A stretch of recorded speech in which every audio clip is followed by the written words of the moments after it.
We're going to talk about the demise of forceps and maybe vacuum. My understanding is that in Colombia you do more forceps than vacuum. You do the Velasco. Is it called forceps or is it called a forceps? A spatula, okay. We don't know anything. I'm going to learn something later on today or tomorrow about it. So forceps is among the oldest obstetric instruments. I hope I'm not talking about something that you guys have never heard of, have never done, but please interrupt me anytime. It's among the oldest obstetric instruments still in use today. They were invented nearly 400 years ago. So there's really nothing as old as forceps that we do on a daily basis. They were invented nearly 400 years ago at a time when cesarean delivery had maternal mortality of almost 100%. Forceps was often used at that time after protracted obstruction of labor, and there are stories about women being in labor for days and days, and by that time the baby was already dead, and the forceps were used to save the mother's life. With the increased safety of anesthesia and cesarean delivery, the question is there still a place to use forceps in the 21st century? I'm going to show you some of the forceps as they are historical. These are the Chamberlain forceps, 1674. They're articulated forceps, they're open blades, and essentially forceps today still look similar. And there are over 1,000 different kind of forceps used. These are old pictures used to show what people did. This is another forceps. This forceps use has remained controversial throughout the history. In the 20th century, a major reason was that they were used too often and sometimes without people knowing what they were doing. These are all pictures of old forceps. You can see this comes with a handle. And what people used to do about 100 years ago is they used forceps or they turned the baby around and did a breech extraction. And this was a time when people were not so much concerned about the baby itself. These are the forceps we nowadays use in the United States. Simpsons, Tucker McLean, Keeland, another kind of Simpsons. These we don't use. So there are 4 or 5 different kind of forceps we still use in the United States today.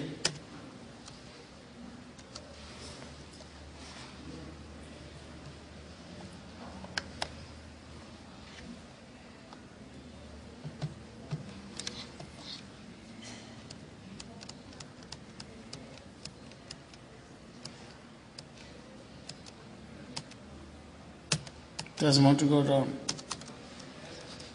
So there we go.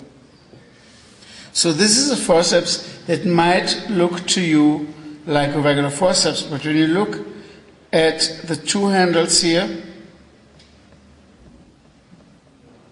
and there's a wire attached to it going through the handle. This is not a forceps used to deliver a live baby. This is a forceps used to destroy a baby. In the same way this one. This was a hook to destroy and bring the baby into the birth canal. Indications for operative vaginal delivery, according to the American College of OBGYN, is a prolonged second stage, suspicion of potential fetal compromise, and shortening of the second stage. And there are certain prerequisites. The head has to be down to a certain level. You can have an outlet forceps. It's visible at the introitus. The fetal skull has reached the pelvic floor. There's a low forceps and then there's a mid forceps. The low forceps is at plus 2 or more station, and the mid forceps above plus 2 station. We in the United States rarely, if ever, if we do forceps, do mid forceps. The majority of our forceps are outlet or low forceps. So the C-section rate over the last 60 years has gone up like crazy, from 2% in the 50s to 30% in the United States today. And about 2% of all deliveries these days are only done by forceps in the United States. What is it in Colombia, percentage-wise? If you use the Velasquez spatula. 2%, okay. So when you look at the C-section, C-sections have gone up, forceps have gone down significantly over the last 50 years. And the same thing applies to Canada, where the rate of forceps, which was about 50% early on, has gone down to about 2%. So forceps are really, really a low incidence operative instruments, and the question is, should we continue to use them or not? There are many reasons why people use less forceps. There's less teaching. People are afraid to be sued because when you use forceps, there's an increased risk of injury. You have safer cesarean sections nowadays, and vacuum is used more and more because people feel it's easier to use. So this is a paper published last year in the Journal of Perinatology, Vacuum and Forceps Training in Residency, Experience and Self-Reported Competency. What they did do is they asked residents, how much do you use and are you competent in using it? And the majority of residents did less than 20 during their residency. And you have to ask yourself if 20 is enough to really learn a procedure. The sharp drop in forceps in the United States from 18% to 4% has inevitably led to a decrease in residence training. So resident doctors use less forceps. At my institution, we train 6 residents each year, 4 years, 24 residents, and many of them will finish, probably all of them will finish their residency with less than 10 forceps done throughout the residency. And that really shows you they're not competent to do forceps. The lack of experience and the lower level of self-perceived competency to perform forceps delivery appear to be affecting future practice patterns. Clearly, if you don't learn something during your residency and you are not competent to do it, then you will not do it later on. May there be another reason? In 1975, the number of female medical student graduates entering first year residency was 16%. In 2000, it was 72%. And in 2008, it was 105%. Not just kidding. It was over 90%. So 9 out of 10 OBGYNs in the United States entering a training are women.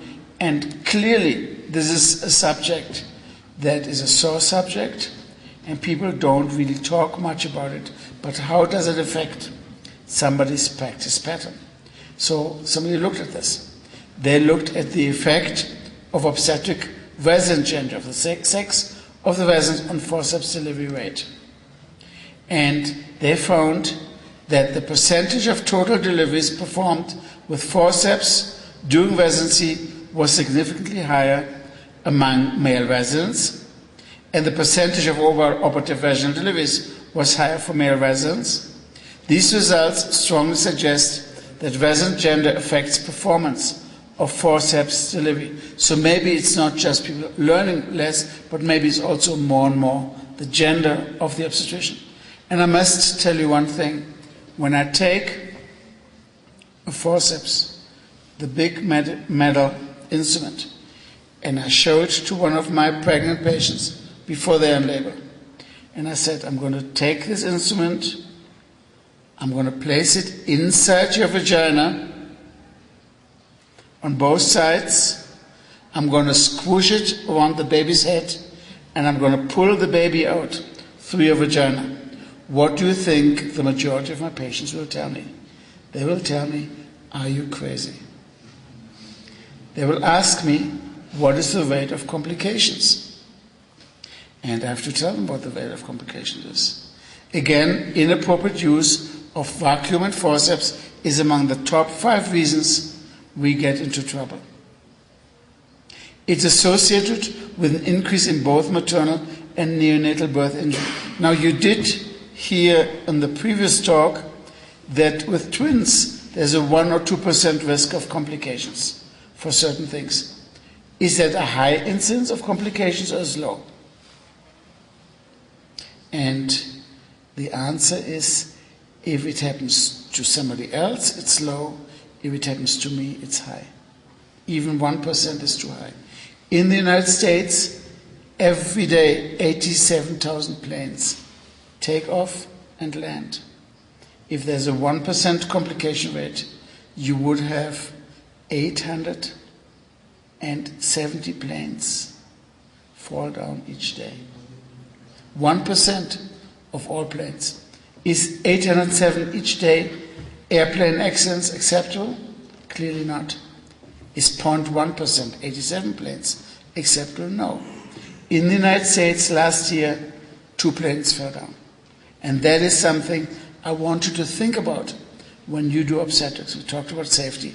What percent of rate is something that's acceptable? Baby's complication rate, bruises, contusions, lacerations, skull injuries, neck injuries, intracranial hemorrhages. I have seen it all. And somebody who has done a lot of obstetrics has seen it all at one point or another. Not only babies do get injured. You find this on the internet, those pictures. Babies, forceps here, nerve palsy. There are clearly complications. And these are pictures that are sold to lawyers. They then blow them up, they bring them to the courtroom, and they show them to the jury. What happens? And you can see hematoma, bleeding, skull fractures, all of these complications can happen with forceps. Now, there are studies which look at the IQ and babies delivered by forceps. And those studies all show that babies born by forceps have a higher IQ. Go figure, right? But it's interesting that from a scientific point of view, when you look at these numbers, the complication rate is not that bad. But when it actually happens to you or to your patients, it's very, very upsetting. This is a paper published 10 years ago in the New England Journal of Medicine. Effect, and this has had a major impact on how we use forceps. Effect of mode of delivery in nulliparous women on neonatal intracranial injury. Spontaneous vaginal delivery, 1 in 1,900. Forceps, 1 in 664, nearly 3 times as high. And it goes even higher if you use forceps and vacuum together. So forceps and vacuum together in the United States these days is totally out. But if you even look at forceps alone or vacuum alone, the intracranial bleeding rate is more than doubled. And they looked at major neonatal morbidity and risks associated with operative procedures, and the relatively risk is 8 times higher with vacuum and forceps, and even with forceps alone, 2 to 3 times higher. So clearly, complications are higher, and we are clearly aware of this.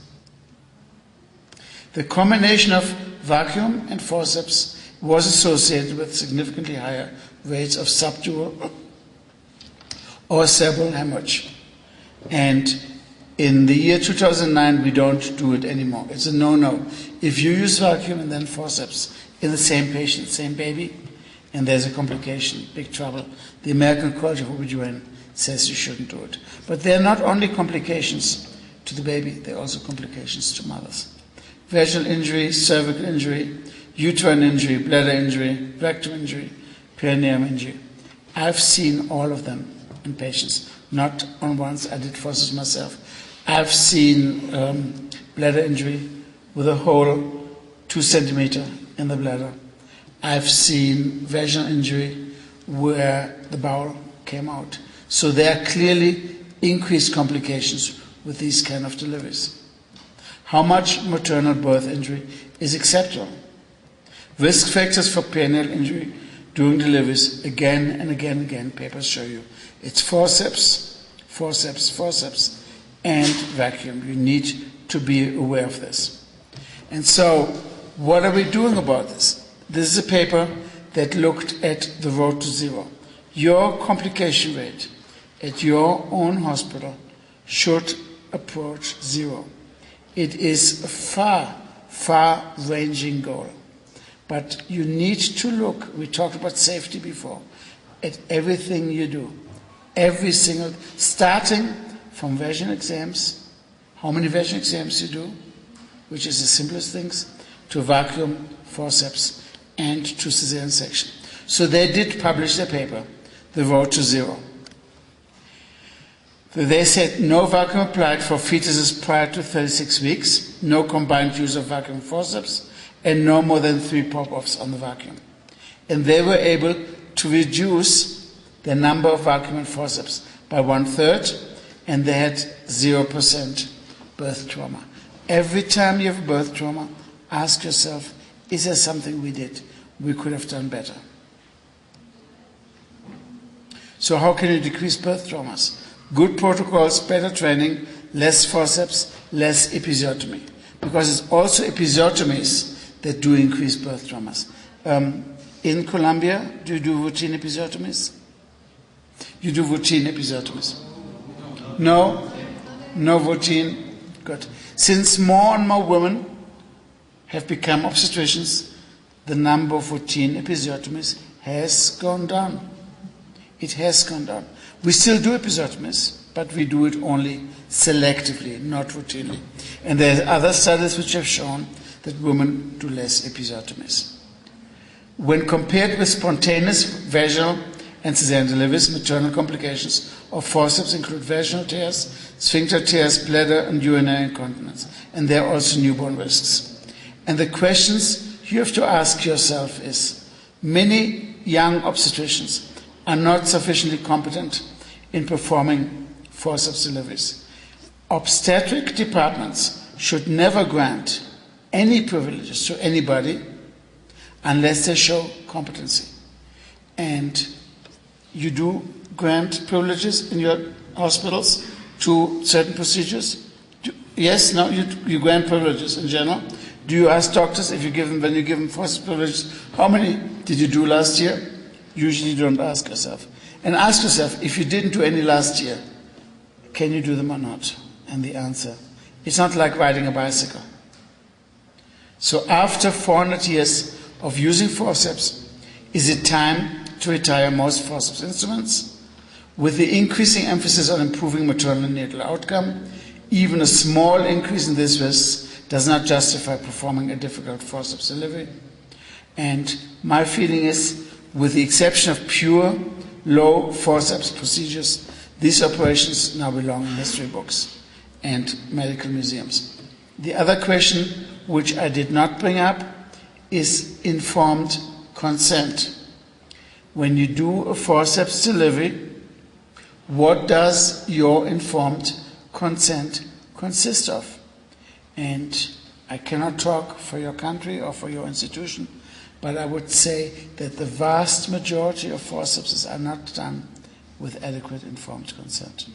Patients are not adequately informed about the complications, and patients rarely, if ever, are given an option. Because we are paternalistic, we feel we know better. And think about informed consents. I'm shortly going to talk vacuum, but you guys don't use any vacuum in this country? None at all?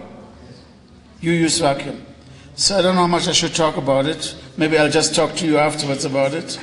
But let me just quickly show you the vacuum.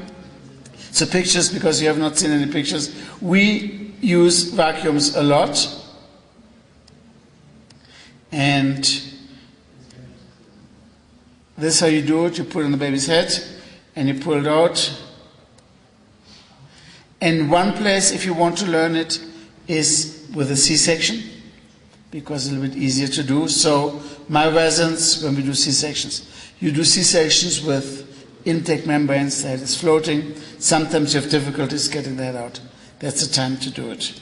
And these are the instruments. That's a maelstrom, We do not use it anymore. That's the first one. I trained on the Maelstrom. This is the bird, not available in the United States. This is a bell-shaped soft vacuum, a funnel-shaped vacuum, mushroom-shaped, and this is the one we use, which are handheld vacuums where you put the vacuum on yourself. And this is what you do. You put the vacuum on the baby's head. Make sure that there's no maternal tissue around, because I've seen many times happening that maternal tissue is sucked out and you pull and there's severe vaginal complication, and you have to put the direction of the vacuum the same like the head. So you pull down first and then you pull up as the head emerges. Okay? And then you examine afterwards. And again, people get sued all the time. This is a malpractice suit. If you guys like to surf the web one day, go to Google and enter malpractice forceps, malpractice vacuum, and the first page is always lawyers, and read the stories.